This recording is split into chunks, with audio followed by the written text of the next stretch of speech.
Hello friends, আপনারা কেমন আছেন? আশা করছি আপনারা ভালো আছেন। আমিও ভালো আছি। আমি ইমাজউদ্দিন মণ্ডল, আপনারা দেখছেন ইমাজটেক চ্যানেল।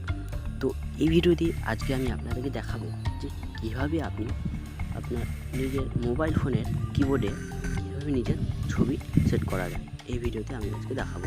তো ভিডিওটা পুরো দেখুন, প্রথম থেকে শেষ পর্যন্ত দেখুন, তাহলে সম্পূর্ণটা বুঝতে পারবেন। আর এই চ্যানেলে যদি নতুন হয়ে থাকে তাহলে চ্যানেলটাকে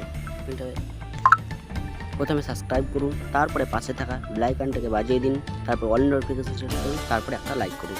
আর কমেন্টে লিখতে ভুলবেন না, কমেন্টে লিখবেন গুড কিংবা ভালো। তো চলুন ভিডিওটা স্টার্ট করা যাক। কিবোর্ডে ফটো অ্যাড করতে গেলে আমাদের কী করতে হবে? প্রথমত আমাদেরকে এই সেটিংস অপশানটা দেখতে পাচ্ছেন, কিবোর্ডে একটা সেটিংস অপশান আছে। এই সেটিংস অপশানটায় ক্লিক করব। সেটিংসে ক্লিক করার পর এখানে একটা অপশান আছে, এখানে এই অপশানটা থিমস, এই থিমস অপশানটায় ক্লিক করব।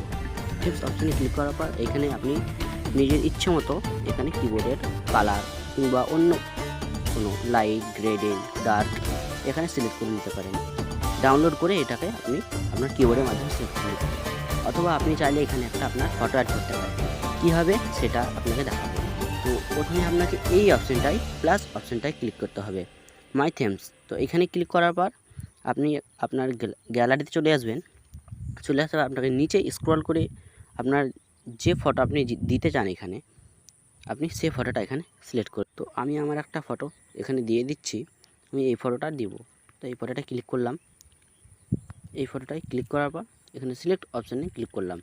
সিলেক্টে ক্লিক করার পর এখানে আপনি কতটা এই ফটোটাকে দিতে চান, কতখানি চওড়া লম্বা, ততক্ষণ আপনি বেছে নিয়ে এখানে নেক্সট, এই দেখতে পাচ্ছেন নেক্সট অপশানে আপনি ক্লিক করবেন। নেক্সটে ক্লিক করার পর এইটা আপনার এরকম একটা অপশান আসবে, তখন আপনার এই এইটাকে আপনি অ্যাডজাস্ট ব্রাইটনেস, এটা আপনি কমালে দেখতে পাচ্ছেন যে এইরকমভাবে হবে। তো আপনি বাড়ালে আপনার ফটোর লাইটটা বেশি বাড়বে। তো এটাকে আমি একটু বাড়িয়ে দিলাম, আপনি চাইলে বাড়াতে পারেন। তারপরে আমি এই ডান অপশানটায় ক্লিক করব। ডানে ক্লিক করার পর এরকমভাবে একটা অ্যাপ্লাই চাইবে। তো এই টপ আপটাকে আমি অফ করে দিচ্ছি। অফ করে দিলে আপনার এটা ছবিটা দেখতে খুব সুন্দর লাগবে। তারপরে এই অ্যাপ্লাই বাটনটা ক্লিক করব। হ্যাঁ ফ্রেন্ডস, অ্যাপ্লাই বাটনে ক্লিক করার পর আমরা সোজা ব্যাকে চলে যাব। ব্যাকে চলে যাওয়ার পর আপনি দেখতে পাচ্ছেন আমার কিবোর্ড চেঞ্জ হয়ে গেছে। তো আপনারাও চাইলে এরকমভাবে কিবোর্ডকে আপনারা চেঞ্জ করতে পারেন। তো ভিডিওটা যদি ভালো লেগে থাকে তাহলে একটা লাইক করবেন, আর বেশি বেশি করে ভিডিওটাকে শেয়ার করবেন। Thank you friends, thank you for watching this.